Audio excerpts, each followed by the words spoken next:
Hello and welcome to this very quick video. I'm making this because I've been asked by quite a few people over the last couple of weeks of how you change things like the splash screen on your radio, but also how you can change the background as well. And it's actually really easy in the latest versions of EdgeTX. Now, the latest person who asked me about this was this gentleman here, Diogo Felipe. Hopefully I've not just completely butchered your name, but you're just the last gentleman in a whole line of people. So it's obviously something that seems to be quite common at the moment.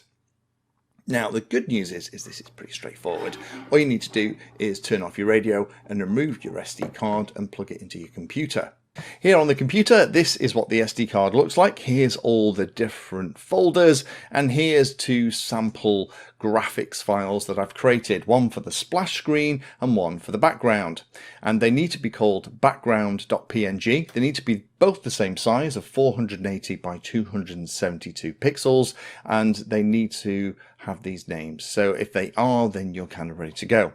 Now you can create these using a graphics editor pretty easily. However, I'll put a link to both of these down below if you want to use one of them. This one is like a dark carbon fiber effect, which I tend to have on most of my radios, and this is just a nice, happy, bright, painless pill to welcome me to my flying day.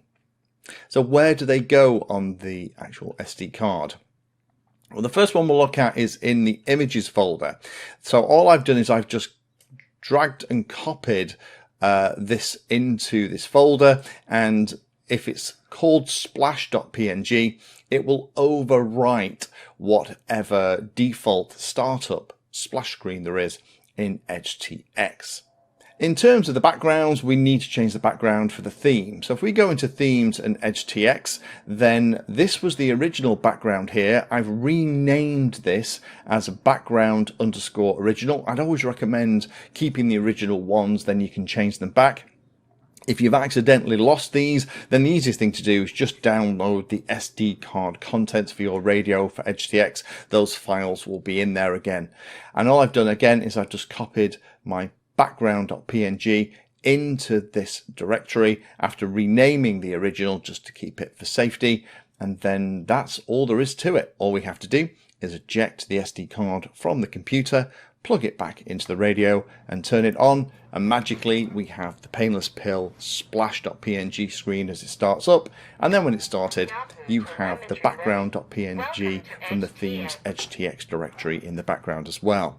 The only other thing is be aware that sometimes by changing the background image, the default colors for the theme that you're using can change, so you may need to go in and tweak a couple of things on the widgets to make them easier to read, particularly against something like this darker carbon fiber effect background.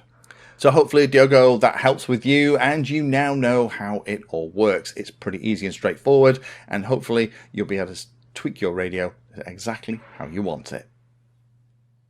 Thank you for spending your time today watching that video. You can find me in all the usual places on social media, and if you're trying to learn about a subject, then check out the playlist. All of my videos are organized into easy to follow playlists that if you're trying to learn a topic will take you from the basics right the way through to some pretty advanced stuff.